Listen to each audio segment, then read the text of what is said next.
Hi, everyone. Thanks for joining us for our Office Hours series today, where we're bringing some of our smartest crew to answer questions for you. I'm the marketing manager at GVO, and I will let Chris start us off with some introductions. Awesome. Thanks, Chrissy. I'm happy to be joining you guys here today. My name is Chris Davis. I'm a solutions architect over here at Tadpull and really excited to be chatting with you guys about making data-driven decisions. So Todd, I'll pass it over to you for an intro. Sounds good. Thanks, Chris and Chrissy. My name is Todd Parrish. I'm the Director of Managed Application Services for goVirtualOffice. We're a 5-star NetSuite partner, and looking forward to talking about the content today. So today we're talking about how 70% of executives are making technology buying decisions and kind of pinpointing what they should think about and what they need to know just to make an educated decision and making that process, as painless for their company as a whole. So we're hoping to answer some of your questions today. And then if there's anything that we didn't discuss, or if there's things that we uncovered that maybe you didn't consider before, feel free to reach out to either one of us. Our emails are below.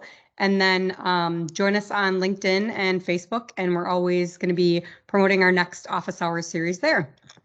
Start off with, what are some key things that you need to be honest with yourself and your company needs to be honest with, before taking that leap with a new software? What should you really evaluate? Yeah, I can go first on this one, the key stat that's really come up in the last 6 months is that, 70% of executives are making technology decisions or buying decisions on that. And that's really been a transition away from IT. That was generally the IT department's realm of buying experience, and they get sign off on a budget and things of that nature. But that's kind of changed because the other stat that's come out is that, only 40% of businesses have dedicated IT staff. Okay. And so that really changes some of those dynamics. And really, if you start to look at the root cause of why that would even be, is really been the prevalence of cloud software. The fact that it's not on premise, that you don't have a server, that you don't have all these things that do require an IT person to make sure that they're secure, that they're up to date, and things of that nature. So a lot of businesses have been able to have a certain cost savings because they're like, well, I don't have to have that dedicated IT person on staff, which is great, because that's directly going to affect your bottom line number. But there's also risks with that, because you don't have people that are saying, okay, we have a project plan for a new ERP or for, our marketing tool or what have you. So some of the things that they need to be honest is like, what's the desired result? Because at times it's like, hey, everybody's getting a new ERP. I got to have a new ERP. And maybe you do. And we're all for that because that's what we do. But like, what are the desired results? And specifically, what are you trying to track? And I know Chris and I have talked in previous, episodes that data really should be telling a story. And like, what is the story that you need to see? Okay. And is it like, hey, we need our inventory turns to be better, so we need a tool that has demand planning that will allow us to increase our inventory turns or lower our inventory costs or whatever that may be. So the first thing I say is like, okay, well, what metrics do we really need to track? Okay, because that's going to really focus you on like, okay, these are the things that we want to do or we need to report on. Okay, maybe it could be, I need financial statements by location or by region, or I need subsidiary type functionality that we don't have now. And then the last point really is like, hey, am I not even able to see those data points now? Meaning that I have some disparate systems that, I literally got to pull all this information out, and it takes me 3 to 4 weeks to be able to prepare this information to get a consolidated view. So it may be, hey, the reason why we're doing this is actually get a source of truth that I don't have now. But that takes some honesty to say, really, why are we going to do this? Because in our world, an ERP isn't, I wouldn't say it's painful, but it is. It takes a lot of time and energy to change the foundation of, what your business is running on digitally. So if you're going to do that, make sure you have a really well thought out strategic plan from an executive's perspective on what you want to accomplish with it. Yeah, totally, Todd. I'm really glad that you kind of took that where you did, because that's pretty similar to where my head goes.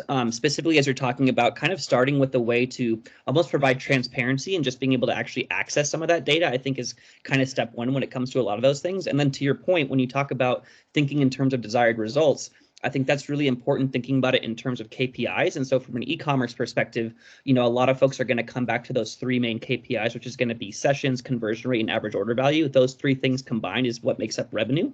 With that being said, I think thinking about KPIs, even in terms of inputs and outputs, is also pretty important too. So even back to your example, Todd, where we talked about like making sure that we're keeping all of our inventory in a good spot based on how our velocity is going. Well, that could be an input that's going to impact conversion rate, for instance, on your website. And so also being able to measure those things as both, again, input and output, I think is going to be super imperative in terms of, being able to measure success. I guess with that being said, kind of coming back to this question a little bit more at a high level, when we think about things that we need to be honest with ourselves, I kind of think specifically towards, okay, let's be honest with ourselves in terms of, potential staffing needs, potential education needs that could either come from a third-party resource, it could come internally. Definitely want to be thinking about budgets for sure is definitely going to be a big one.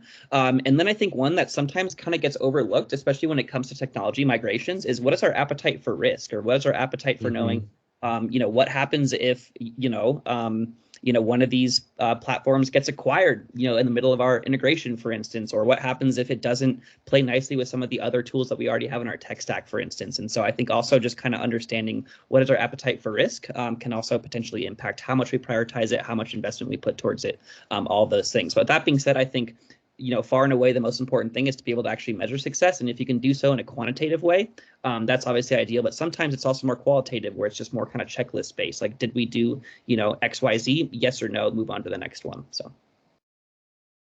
Yeah, I think those are all really good points, especially just being honest with yourself of what you could use, internally. It's like if there's a report where literally you are piecemealing things together, and we hear about that all the time. Some of our customers have drilled down to a report where it's like on their dashboard now, instead of having multiple spreadsheets cobbled together with, Excel formulas and all that fun stuff. So looking ahead with these executives that are making all of these buying decisions with technology, can you guys share maybe some, good, bad, or ugly examples of where, they've made a positive impact or maybe a negative impact that could shed some light on people to things that maybe they didn't consider? Yeah, Todd, I can maybe go ahead and jump in on this one. I think a lot of what this comes down to is making sure that the executives are tapping the expertise that they already have on their team. I think that's super important when it comes to making the correct technology decisions, because by definition, most of these executives aren't going to be in the weeds enough to actually be able to make an educated decision on those things, right? And executives should be working on executive things like, for instance, I don't know, PR hits and, payroll, those kinds of things. So anyways, my point being, I think a big part of this comes down to empowering the experts that you already have on your team.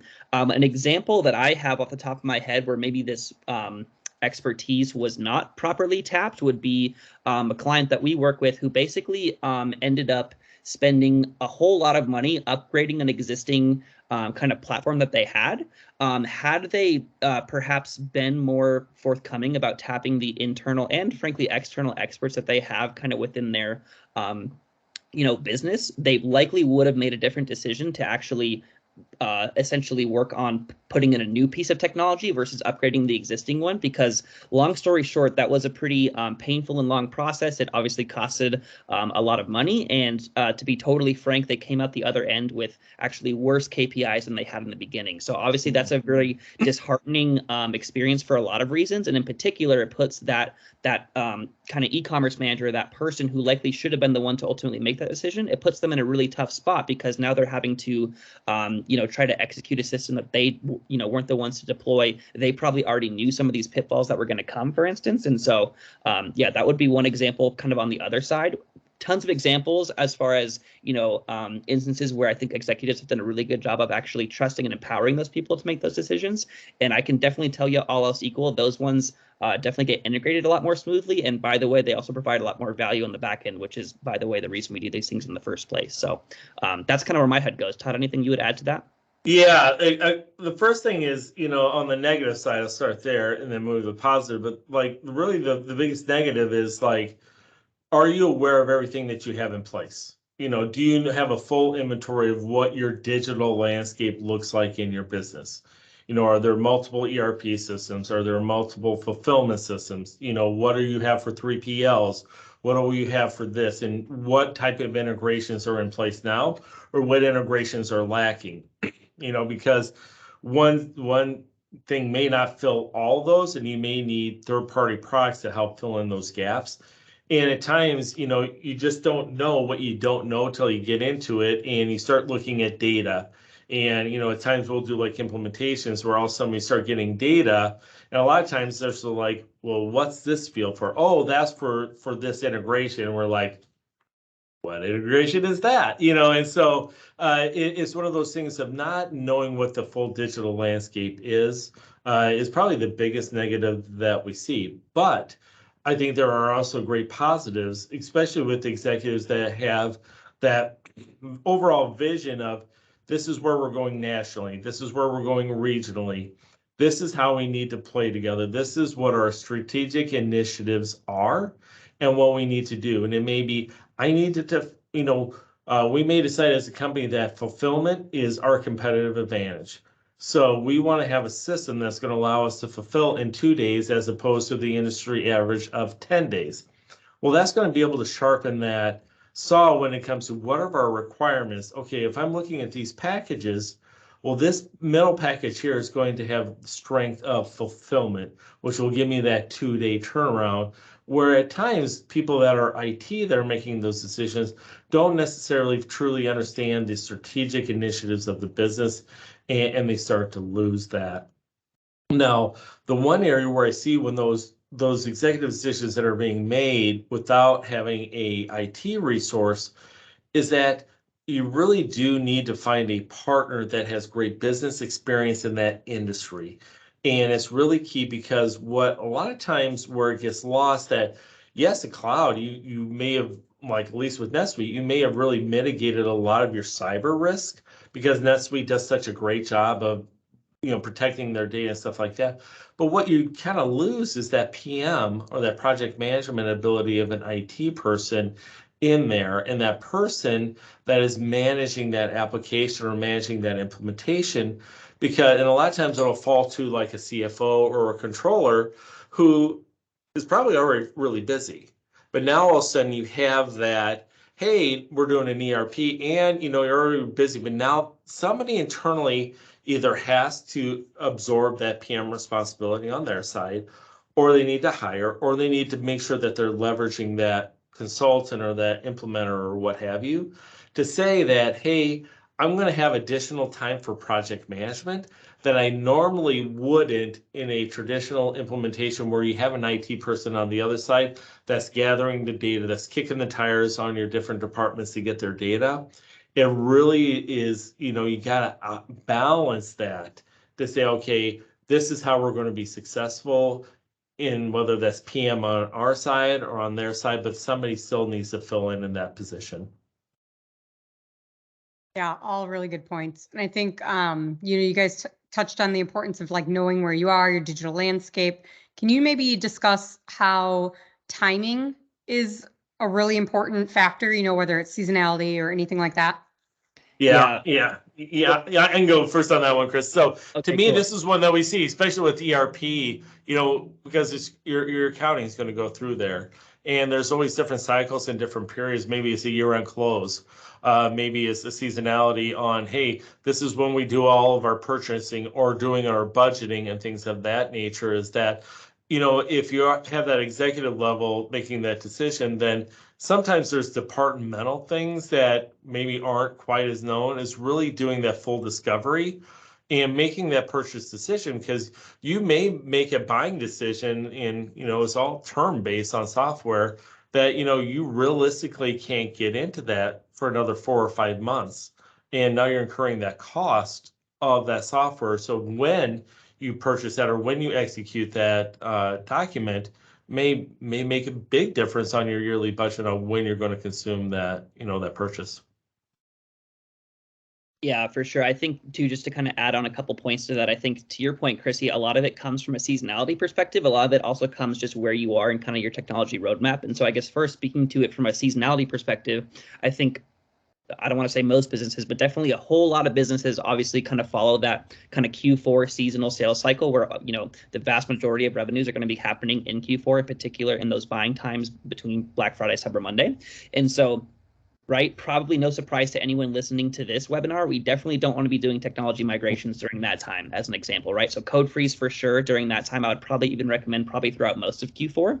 So that's definitely a big portion, probably not super insightful to anyone who's actually watching this one. However, I think other things to really keep in mind are going to be thinking about where you're at roadmap wise. Both in terms of timing, but also just in terms of like how your systems are playing together. And so as an example, we've actually worked through with a client who is doing an ERP and an e-commerce integration at the same time. We joke a lot about that kind of being the equivalent of doing open heart surgery and brain surgery at the same time. There's obviously a lot of risk on the table for when you're doing those two things.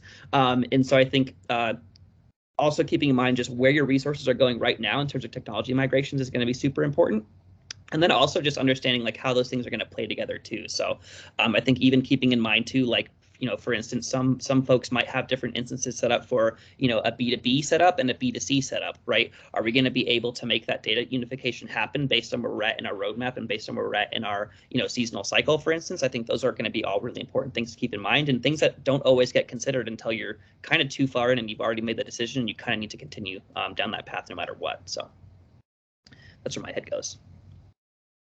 Do you guys have any ideas or recommendations on just making a plan to measure success or reevaluate, like how soon you should do that? Yeah, and what I see with that, Chrissy, is that we try to look at it from a stairway perspective. We really don't expect to implement all the functionality of an ERP on day one. So to me, is one, so when you're looking at success or are you evaluating, it really should be in iterative steps and what can you take on, and evaluating how that's going. So to me, when you start to break it down into steps, stepping stones or stairways, you're like, okay, we got core financials as an example. How did that work? How did we do as a team?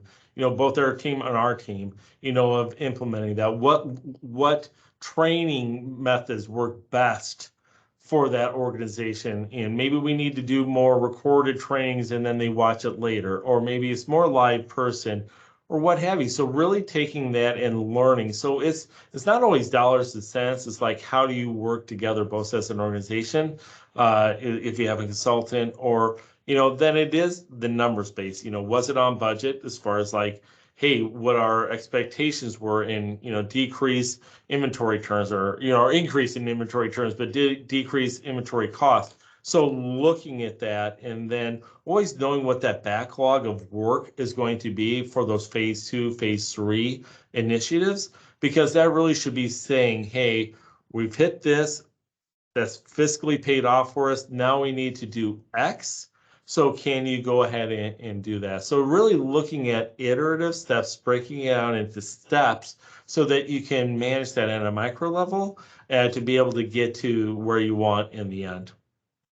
Yeah, totally. I think Todd, you definitely covered a lot of that. The only thing that I might just reiterate a little bit is just I think always coming back to those KPIs that you defined in the beginning is a way that we can, in a lot of ways best measure success. And again, that could be based on kind of more input-based KPIs, like we talked about inventory turns earlier, but it could also be things like, for instance, site speed or how much content we can load on the website without, things breaking, for instance, those kinds of things. So anyways, those could obviously impact, everything from just how many people are getting to your website in terms of sessions. It could also impact conversion rate, which, again, probably no surprise to anyone who's on kind of this event right here, but, really small changes in conversion rate can make a really big impact on revenue. And so, that in particular, definitely being one to keep an eye on. And yeah, I would say too, just kind of along those lines where I know, Todd, you spoke to this a little bit, but also keeping in mind from a more qualitative perspective, like, okay, is this leading towards, efficiencies in just our internal flows, for instance, or, are we just kind of checking the box as far as the things that we need to be able to do our job successfully? So I think both from a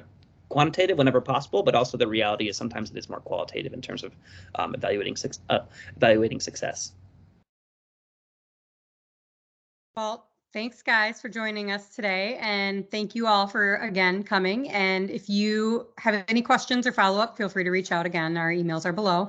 And as always, follow us on social for our latest updates and the next office hours episode. Thanks, Chris. Thanks, Todd. Thanks. Thanks, everyone. Bye.